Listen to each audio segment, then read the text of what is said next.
Hi everyone, welcome again to our online learning platform. So आज की इस video के अंदर जैसे कि आपको पता ही है कि हम मेंस्युरेशन टॉपिक कवर कर रहे हैं। तो इस वीडियो में हम मेंस्युरेशन की 2D फिगर के अंदर ट्रायंगल टॉपिक जो है वो फिनिश करेंगे। ठीक है, तो चलिए स्टार्ट करते हैं। यहाँ पे आपको एक ट्रायंगल दिख रहा है। देखो, ट्रायंगल के अंदर ना 3 साइड्स होती हैं, ये आपको पता ही है। तो ये तीनों साइड्स जो है ट्रायंगल की, उसी से रिलेटेड आपका एरिया या पेरीमीटर का क्वेश्चन बनेगा। ठीक है, तो उसी में ही आपको ये पता होना चाहिए कि ट्रायंगल की कितनी टाइप्स होती हैं। तो टाइप्स के अकॉर्डिंग ही हम एरिया फाइंड आउट करने का फॉर्मूला यूज करेंगे।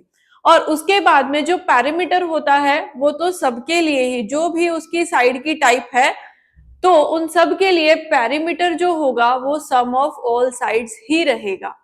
तो बात करेंगे यहाँ पे एरिया कैसे फाइंड आउट करें different different types of triangle के लिए। तो पहली जो टाइप होती है ट्रायंगल की, वो होती है स्केलन। ठीक है, अभी ये स्केलन ट्रायंगल क्या होती है? स्केलन ट्रायंगल वो जिसमें तीनों साइड्स जो है वो अलग अलग होती हैं, डिफरेंशिएट होती हैं एक दूसरे से। जैसे कि अगर मैं बात करूं, ये साइड है 3 सेंटीमीटर, ये 4 सेंटीमीटर और ये 5 सेंटीमीटर, तो तीनों साइड्स की मेजरमेंट अलग है ना। सो उस ट्रायंगल को हम स्केलन ट्रायंगल बोलेंगे। एट दैट टाइम जब आपको एरिया निकालना है, उसके लिए आप क्या करोगे? सो एट दैट टाइम आप यूज करोगे एक फॉर्मूला जो होता है हेरन्स फॉर्मूला। तो आप ये नोट कर सकते हो, हेरन्स का जो फॉर्मूला वहां पे रहेगा वो क्या होता है, जिसमें हम एस निकालते होते हैं। जो ये एस निकलेगा वो तीनों साइड से निकल के आएगा। यानी कि अगर मैं बोलूं मेरी एक साइड ए है, मेरी दूसरी साइड बी है and third one is C, तो उस केस में जब आप एस कैलकुलेट करोगे वो कैसे होगा? तो A plus B plus C divide by 2 करेंगे। ठीक है, ये एस क्या होता है? इसी एस को बोला जाता है सेमी पेरीमीटर। तो ये होता है हमारा सेमी पेरीमीटर। जब आपका एस आ जाएगा बाय यूजिंग हेरन्स फॉर्मूला, तो उसके बाद में आप एरिया आंसर करने के लिए यूज करोगे इसी एस को, और रूट के अंदर आप फॉर्मूला लगाओगे S, S minus A, S minus B and third one S minus C. तो ये दो फॉर्मूलाज लगेंगे अगर स्केलन ट्रायंगल वहां पे आपको गिवन है। समझ में आया? तो एस लेंगे, एस की हेल्प से एरिया ऑफ ट्रायंगल कैलकुलेट करेंगे। बट अगर हम बात करें सेकंड टाइप की, ये तो हुई हमारी स्केलन ट्रायंगल। अगर हम सेकंड बात करें वो होगी हमारी आइसोसेलेस ट्रायंगल से रिलेटेड। अगर आपका क्वेश्चन वहां पे होगा आइसोसेलेस ट्रायंगल, आइसोसेलेस क्या होता है? जिसकी दो साइड्स इक्वल होती हैं एंड जो अदर वन है वो अलग होगी, है ना। तो आइसोसेलेस जिसमें दो sides equal and third one different होगी। तो उस केस में एरिया निकालने के लिए आप सेम यही फॉर्मूला यूज कर सकते हो, कोई दिक्कत नहीं है। पहले आप सेमी पेरीमीटर कैलकुलेट करोगे, उसके बाद आप एरिया ऑफ ट्रायंगल का आंसर करोगे, राइट। तो आइसोसेलेस और स्केलन में ये सेम हुआ। अभी हमारे थर्ड ट्रायंगल होती है इक्विलेटरल ट्रायंगल। तो ये नाम से ही बता रही है, इक्विलेटरल का मतलब जिसमें तीनों साइड्स जो होंगी वो इक्वल होंगी। तो यहां मैं लिख भी रही हूं कि साइड्स इक्वल, यहां पे two sides equal, any two sides. ठीक है, कोई वो मैटर नहीं करता कौन सी वाली, कोई भी दो साइड्स वो इक्वल रहती है आइसोसेलेस के केस में। अभी हम बात कर रहे हैं इक्विलेटरल की, जिसमें मैंने बोला कि तीनों साइड्स इक्वल होती हैं। अगर तीनों साइड्स इक्वल हैं तो आपको ये वाला फॉर्मूला जो है स्केलन वाला वो यूज करने की जरूरत नहीं है। इसके लिए जो एरिया निकालने का फॉर्मूला हमारा वहां पे रहता है वो होता है √3/4 ए स्क्वायर। यहाँ पे ए का मतलब क्या है? साइड का स्क्वायर हम करेंगे। सो हमने दो फॉर्मूलाज यहाँ पे रिवाइज करे। पहला फॉर्मूला हमारा था जिसमें हमने, अगर स्केलन है, आइसोसेलेस ट्रायंगल है, तो हेरन्स की हेल्प से हम वहां पे एरिया ऑफ ट्रायंगल कैलकुलेट कर सकते हैं। बट अगर वो एक इक्विलेटरल ट्रायंगल है तो हमारा फॉर्मूला बदल जाता है, वो फॉर्मूला बन जाता है √3/4 ए स्क्वायर। और यहाँ पे आपको मैंने अच्छे से बता दिया कि ए का मतलब साइड ऑफ अ ट्रायंगल रहता है। ठीक है। अभी हम बात करेंगे इसी के साथ साथ, अगर वो एक राइट एंगल ट्रायंगल है, राइट एंगल ट्रायंगल है, सो उस केस में हम कैसे निकाल सकते हैं। राइट एंगल ट्रायंगल क्या होती है, जिसका जो एंगल होता है वो 90 डिग्री का होता है, सबको पता है ये बात, 90 डिग्री उसका एंगल होगा। और उस केस में ना, अगर वो राइट एंगल ट्रायंगल है तो वो इस फॉर्म से नहीं, इस फॉर्म से बनी होगी, बीच में एक परपेंडिकुलर होगा, या अगर हम इधर वाली साइड को इरेज कर दें, जस्ट अ सेकेंड, अगर हम इधर वाली साइड को इरेज करके कुछ ऐसे बना दे तो वो भी एक राइट एंगल ट्रायंगल है ना। तो इस केस में आपके पास कौन कौन सी दो वैल्यूज गिवन है, सो एक वैल्यू यहाँ पे बेस है और दूसरी आपकी एक हाइट है, जिससे रिलेटेड एरिया निकालने का फॉर्मूला बनेगा। तो यहाँ पे जो आपका फॉर्मूला होगा, half into base into height. हमने यही किया ना, एक साइड पे हमने यहाँ पे साइड को इरेज करके वो लाइन लगा दी, जिसको हम हाइट बोलते हैं। आप ऐसे भी कह सकते हो कि अगर आपको ऐसी ट्रायंगल है, बीच में क्या आ गया, परपेंडिकुलर, आपकी हाइट आ गई ना, सेम थिंग हो गई। बेस को हमने हाफ किया, तो half into base into height, इस केस में आपका फॉर्मूला बन जाएगा। सो अभी हम अगर देखें तो हमारे पास एरिया निकालने के टोटल कितने फॉर्मूलाज हुए, तो 3 फॉर्मूलाज ट्रायंगल के अंदर हैं। पहला फॉर्मूला जब स्केलन और आइसोसेलेस ट्रायंगल का केस है, हेरेंस की हेल्प से निकालेंगे। दूसरे वाला इक्विलेटरल का फॉर्मूला, एंड जो थर्ड वन आपका है वो है राइट एंगल ट्रायंगल। ये आपको क्वेश्चन रीड करके पता चलेगा कि कौन से कंसेप्ट पे आपको कौन सा फॉर्मूला ट्रायंगल में यूज करना है। So done. पेरीमीटर के लिए मैंने आपको क्या बोला कि जब भी आपको पेरीमीटर आंसर करना है, आपको सिर्फ और सिर्फ क्या करना है, सम ऑफ ऑल साइड्स। तो जितनी भी साइड है, जो भी ट्रायंगल है यहाँ पे, ठीक है, तो उसके लिए हम सिंपल तीनों साइड्स को प्लस कर देंगे, वो पेरीमीटर आ जाएगा हमारा। सो डन, समझ में आ गया। अभी चलते हैं 1 बाय 1 क्वेश्चंस की प्रैक्टिस के लिए। सो ये है हमारा फर्स्ट क्वेश्चन, जिसके अंदर क्या इंफॉर्मेशन गिवन है, sides of a triangle are consecutive integers. So मैंने आपको एवरेज में अच्छे से बताया है कंसेक्यूटिव का मतलब क्या होता है, जो लगातार चलने वाले नंबर हैं। तो जो साइड्स है ना ट्रायंगल की, वो कॉन्सेक्यूटिव ऑर्डर में है, यानी कि अगर सपोज करें ये एक ट्रायंगल है, ये 3 है, ये 4 है और ये 5 है, कंसेक्यूटिव ऑर्डर में है ना, ऐसा ही कुछ उन्होंने बोला। यहाँ पे कहते हैं पेरीमीटर आपको गिवन है कि वो है 120 सेंटीमीटर। तो आपको क्या फाइंड आउट करना है, length of the greatest side, इनमें से जो सबसे बड़ी साइड है वो कितने सेंटीमीटर में है, वो हमें आंसर करना है। अभी कैसे करेंगे इस क्वेश्चन को, एक तो पेरीमीटर दे दिया, दूसरा बोल दिया कि साइड्स कंसेक्यूटिव है। तो देखो अगर बेसिक से करने जाएंगे पेरीमीटर का हम फॉर्मूला यूज करें, पेरीमीटर क्या होता है, सम ऑफ ऑल साइड्स। मैं तीनों साइड्स को नाम दे दूं, ए बी और सी, दे दिया। अगर मैं लेट करूं, मेरी एक साइड x है तो दूसरी साइड मेरी उससे एक नंबर ज्यादा ही होगी, यानी कि x+1 रहेगी, और जो मेरी थर्ड साइड है वो x+2 रहेगी। सही है ये ऑर्डर। और यहाँ पे मुझे पेरीमीटर गिवन है, यहां से मुझे इक्वेशन में इस x को सॉल्व करना होगा और मेरा आंसर मेरे पास साइड्स की फॉर्म में आ जाएगा। फिर उसमें से जो बड़ी साइड है हम उसका आंसर कर लेंगे। बट अगर मुझे एक्स मेथड नहीं यूज करना, मुझे तो चाहिए विद इन मेरा मिनट के अंदर आंसर बने, वहां पे इतना टाइम मैं नहीं वेस्ट करना चाहती, तो आपको क्या करना होगा। सो एक और पॉइंट है आपके लिए, एवरेज के चैप्टर में क्या बताया था, कंसेक्यूटिव से हम क्या निकाल सकते हैं, सेंटर वैल्यू निकाल सकते हैं ना। तो 3 साइड्स है तो मैंने 3 डैश लगा दी। पेरीमीटर मतलब सम आपके पास है, सम कितना है 120, नंबर ऑफ आइटम कितनी है, तो वो है 3। तो मैं अगर दोनों को डिवाइड कर दूं तो मेरे पास क्या आया, मेरी एवरेज निकल आई। एवरेज का मतलब अगर कंसेक्यूटिव में है तो centre value, mid value, right. तो अगर ये 40 है, ये कंसेक्यूटिव ऑर्डर में है, तो पिछली साइड 39 और नेक्स्ट वन साइड मेरी 41। तो आप इस मेथड को अप्लाई करके अपनी तीनों साइड्स निकाल सकते हो और विद इन अ मिनट अपना स्कोर ले सकते हो, है ना। तो 41 हमारा सही आंसर रहेगा, क्योंकि ग्रेटेस्ट साइड पूछी है। ऑप्शन सी यहाँ पे आपका राइट आंसर है। सो डन, समझ में आया। ओके, सो चलिए next question, area of a right angle triangle is 40 times it's base. तो इस क्वेश्चन में बोला कि जो एरिया ऑफ ट्रायंगल है वो राइट एंगल है, और उसके बाद में जो भी उसका एरिया होगा वो बेस से 40 टाइम्स ज्यादा होगा। So find its height. तो यहाँ पे आप समझ चुके हो राइट एंगल ट्राइंगल का क्वेश्चन है, तो हम क्या यूज करेंगे, एरिया निकालने के लिए 1/2 बेस इंटू हाइट यूज करेंगे।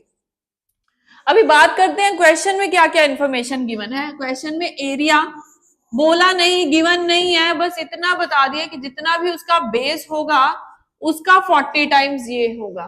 तो अगर मैं बेस को बोलूं कि वो b है, तो उसका अगर मैं 40 टाइम्स कर दूं, यानी कि बेस को मैं 40 से मल्टीप्लाई कर दूं, तो मेरे पास क्या निकलेगा भाई, मेरे पास एरिया निकल आएगा। निकल आया ना, तो यही उन्होंने क्वेश्चन में बोला है।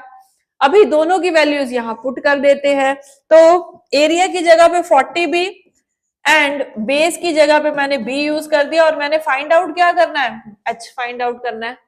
तो देखोगे इक्वल्स टू के आमने सामने दोनों तरफ b हैं, तो दोनों कैंसल आउट, और ये 40 इंटू 2 किया तो मेरे पास हाइट निकल आई 80। सो हमारा right answer C option that is 80 centimetre रहेगा। चलिए एक और क्वेश्चन करते हैं। Area of a triangle is 1176 centimetre square. समझ में आ रहा है ना, नहीं आ रहा हो तो वीडियो रोक के एक बार फिर से रिपीट करो, समझ में आ जाएगा क्या है पॉइंट। और आगे क्या है, एरिया ऑफ ट्रायंगल यहाँ पे गिवन है, बेस और corresponding altitude means height given है आपको रेशियो की फॉर्म में 3:4। सो आपको पता करना है हाइट कितनी है इन द सेंटीमीटर। सो कैसे करेंगे इस क्वेश्चन को, सेम फॉर्मूला, क्या area equals to 1/2 base into height. पहली बात तो ये हो गई, अभी तक फॉर्मूला रट गया होगा। एरिया क्वेश्चन में गिवन है 1176, 1/2 बेस कितना है, यहाँ पे रेशियो में है जी वो, तो क्या करे, रेशियो हटा के x लगाना है लगाओ, नहीं लगाना तो उसको एज्यूम कर लेना, मैं बता रही हूँ कैसे। तो यहाँ पे 3x, यहाँ पे 4x, अभी क्या करें, मल्टीप्लाई करें, तो अभी तो इसको छोड़ो, कर क्या सकते हैं 1/2, यहाँ पे मेरे पास है 12x स्क्वायर, या तो आप सीधा सीधा कटिंग भी कर सकते हो। x स्क्वायर का पॉइंट मुझे बताना था कि जब x से x मल्टीप्लाई हुआ तो वो स्क्वायर बन गया, राइट। तो अभी आगे क्या करें, हम कटिंग करके देख लेते हैं ये 6 के टेबल पे जाता है कि नहीं जाता। तो 6 के टेबल पे ये 2 पे गया, और ये 6 के टेबल पे 1 पे गया, तो पीछे क्या बचा आपके पास 5 और 7 आ गया 57, तो 54 होता है। फिर रिमाइंडर बचा 3, तो 36, 6 6 36। अभी आगे फिर से कटिंग हो सकती है इस 2 और 196 की, कैसे, 2 9 18, पीछे बचा 1 रिमाइंडर, तो 16, 2 8 16, है ना। अभी और कुछ भी नहीं है, तो मेरे पास रिमेनिंग क्या है, 98 into 2 equals to X square. अब दोनों को हम अगर मल्टीप्लाई कर दे तो ये तो बन गया भाई 16 और ये हमारा 19। तो अभी काम कितना इजी है, 196 किसका स्क्वायर है, किसका स्क्वायर रूट है, अगर आपको पता है तो यस, तो वो है हमारा 14 का स्क्वायर, यानी कि मेरी x की वैल्यू आ चुकी है 14। अगर x मेरा 14 है, मुझे एल्टीट्यूड पता करना है, और एल्टीट्यूड है रेशो के अंदर 4, तो मेरे को 4 को 14 से मल्टीप्लाई करना चाहिए, फिर मुझे मेरा राइट आंसर मिलेगा। और मल्टीप्लाई करने पे आपके पास क्या बना, that is 56 centimetre. So done. चलिए फिर नेक्स्ट क्वेश्चन करें। Area of equilateral triangle whose side is 8 centimetre. तो इक्विलेटरल ट्रायंगल का एरिया पता करो जिसकी साइड आपके पास है, तो वो फॉर्मूला होता है √3/4 a स्क्वायर। साइड गिवन है तो जल्दी से क्वेश्चन करके उसका आंसर निकालो, तो √3/4 इंटू a स्क्वायर यानी कि 8 इंटू 8। तो अगर हमने कटिंग करी तो ये बना 16√3, जो एरिया ऑफ इक्विलेटरल ट्रायंगल है। कौन सी ऑप्शन में पड़ा है, तो ऑप्शन डी में पड़ा है, ये हमारा राइट आंसर है। बहुत ही इजी वन, बट फॉर्मूला याद होगा तभी आप अटेम्प्ट कर पाओगे, अदरवाइज नहीं होगा। नेक्स्ट क्वेश्चन, अभी यहाँ पे आपको रेशियो फाइंड आउट करनी है, area of square of side, जिसकी साइड गिवन है स्क्वायर की, और इक्विलेटरल ट्रायंगल जिसकी भी साइड गिवन है 6 सेंटीमीटर। तो हम कैसे करेंगे इन दोनों का आंसर, आपको दोनों फॉर्मूलाज आने चाहिए। एरिया ऑफ स्क्वायर क्या होता है, साइड इंटू साइड, यानी कि अगर मैं लिखूं 6 इंटू 6, ये स्क्वायर हो गया। दूसरी तरफ क्या लिखेंगे हम, एरिया ऑफ इक्विलेटरल ट्रायंगल, जो कि होगा √3/4 a स्क्वायर यानी कि 6 इंटू 6। यस, तो दोनों तरफ क्या है, 6 इंटू 6, 6 इंटू 6 कैंसल हो गया, और ये जो 4 नीचे पड़ा है फ्रैक्शन में वो उधर चला जाएगा घूम के, यानी कि यहाँ पे आपका 1/1 है, यहाँ पे आपका √3/4 है, क्रॉस मल्टीप्लाई होगा, सो राइट आंसर क्या मिलेगा, 4√3 रेशियो के अंदर वो पड़ा है ऑप्शन डी में। सो ये इसका करेक्ट आंसर है। एग्जाम ओरिएंटेड क्वेश्चन जो आपके एग्जाम में एक्सपेक्ट करे जा सकते हैं, ऐसे क्वेश्चंस आपसे वहां पे पूछे जाएंगे। So let's move on to the next question. Area of two similar triangle are 12 and 48 centimetre and height of the smaller one is 2.1 and corresponding height of the bigger one. यानी कि यहाँ पे आपको दो एरियाज दे दिए triangle के, जो कि एक्चुअल में निकाल के बताए गए हैं, एक 12 और एक 48 सेंटीमीटर स्क्वायर। थोड़ी सी मिस प्रिंटिंग हो चुकी है यहाँ पे, यहाँ भी सेंटीमीटर स्क्वायर है और यहाँ पे भी। अभी अगर आपको एक की हाइट दे दी जाए, दूसरे की हाइट क्या होगी, तो ऐसे क्वेश्चन को कैसे किया जा सकता है। अब ये हाइट है, सो इट मींस ये हमारा राइट एंगल ट्रायंगल क्वेश्चन है, तो आप दोनों तरफ फॉर्मूलाज लिखो, 1/2 बेस इंटू हाइट। हाइट 1 कर लेते हैं क्योंकि बेस तो यहाँ पे सेम होगा, क्योंकि उसके बारे में कुछ नहीं बोला, हाइट का डिफरेंस है ना, तो ये बेस इंटू हाइट 2। और ये क्या है, एरिया का फॉर्मूला, तो एरिया लिखे, ये 12 और ये 48 है ना। और क्या गिवन है, height of the smaller one, तो ये स्मॉलर वन है, इसका एरिया कम है दूसरे वाले के कंपैरेटिव, तो हाइट 1 आपको गिवन है। तो यहाँ पे मैं h1 की प्लेस पे इसकी वैल्यू लगा देती हूँ, दैट इज 2.1। अभी 2.1 का मतलब 21/10 भी हो सकता है, 2.1 भी हो सकता है। डन। क्या करेंगे अब हम कटिंग करेंगे। सबसे पहले देखो, यहाँ भी 1/2, यहाँ भी 1/2, बेस दोनों कैंसिल हो गए क्योंकि कॉमन है। बचा क्या, 2.1 इंटू 4.8 48 एंड h2 इंटू 12। तो ये तो पहले ही कटिंग करके रख दे, अभी सिंपल हो गया काम। और भी 2.1 इंटू 4 करेंगे, सो हमारा आंसर 8.4 रहेगा। ऑप्शन डी हमारा यहाँ पे करेक्ट आंसर रहेगा। So done. Let's move to next one. 8th question हमारा क्या है, area of two equilateral triangles are given here, that is 25 and 36। So find the altitude. जैसे मैंने आपको सर्कल में भी रेशियो में कुछ पॉइंट्स बताए थे, अगर रेशियो के क्वेश्चंस आ जाएं तो उनको कैसे हम इजी वे से निकाल सकते हैं। सो अगर आपके पास एरिया, एक बार देखो फॉर्मूला लगाते हैं, पहली तरफ आ गया ये, दूसरी तरफ फिर सेम फॉर्मूला। अभी क्वेश्चन में दोनों के एरियाज गिवन है, तो देखो यहाँ पे क्या कॉमन है, ये दोनों। फर्क क्या होगा, दोनों का ए स्क्वायर यानी कि साइड अलग होगी, तभी दोनों की रेशो बन पा रही है ना। तो अगर इसकी साइड और उसकी साइड, ये क्वेश्चन में गिवन है कि ये 25 है और ये है आपके पास 36। अगर आपको यहाँ पे उनकी हाइट निकालनी है, इक्विलेटरल ट्रायंगल से उनकी हाइट निकालनी है, हमें सिर्फ और सिर्फ क्या करना होगा, इक्विलेटरल में तो मैंने हाइट बताई नहीं है, तो सिंपल आपका ए स्क्वायर है, हम क्या कर दें, इन दोनों की रूट निकाल देते हैं, वही हाइट बन जाएगी। तो रूट निकाले तो ये 5 और ये 6 का होगा। ठीक है, साइड आ गई मेरी रेशो के पास, तो साइड अगर निकल आई तो हाइट भी उसी की रेशो की होगी। तो यहाँ पे हमारा आंसर 5:6 रहेगा। कुछ आपको एक्स्ट्रा नहीं करना, रूट सॉल्व करनी है अगर एरिया गिवन है। डन। चलिए 9th question, altitude of equilateral triangle, जिसकी ये भी थोड़ी मिसप्रिंटिंग है, 2√3 सेंटीमीटर, मैंने इसको करेक्ट करा। अगर उसकी साइड आपके पास है तो उसकी हाइट आप कैसे आंसर करोगे, उसका एल्टीट्यूड कैसे आप आंसर कर पाओगे। सो ये आपका यहाँ पे क्वेश्चन बनता है। कैसे निकाले फिर भाई, साइड निकाल ले, साइड निकल आएगी, उसकी हेल्प से हम हाइट का आंसर करेंगे। एल्टीट्यूड पूछा है ना यहाँ पे, सो हमें ये आंसर करना है। Okay yes. तो क्या मुझे ये क्वेश्चन आपको होमवर्क में देना चाहिए? यस देना चाहिए। सो इस क्वेश्चन को आप प्रैक्टिस करो, अगली वीडियो के अंदर हम इस क्वेश्चन का आंसर डिस्कस करेंगे। आपका आंसर बनना चाहिए, अब एल्टीट्यूड निकालना है यहाँ पे। चलो एक और क्वेश्चन देखते हैं। If the area of a square with side A, अब एक स्क्वायर है जिसकी साइड है a is equal to the area of a triangle जिसका बेस है a, तो एल्टीट्यूड ऑफ द ट्रायंगल क्या होगा। अभी आपके पास एक स्क्वायर है जिसकी आपको साइड बोली a है, एक ट्रायंगल है जो कि इक्विलेटरल है, नहीं यहाँ पे इक्विलेटरल नहीं है, ट्रायंगल है जिसका बेस a है, उसकी हाइट क्या होगी ये आपको आंसर करना है। यानी कि राइट एंगल ट्रायंगल का क्वेश्चन बन रहा है ना।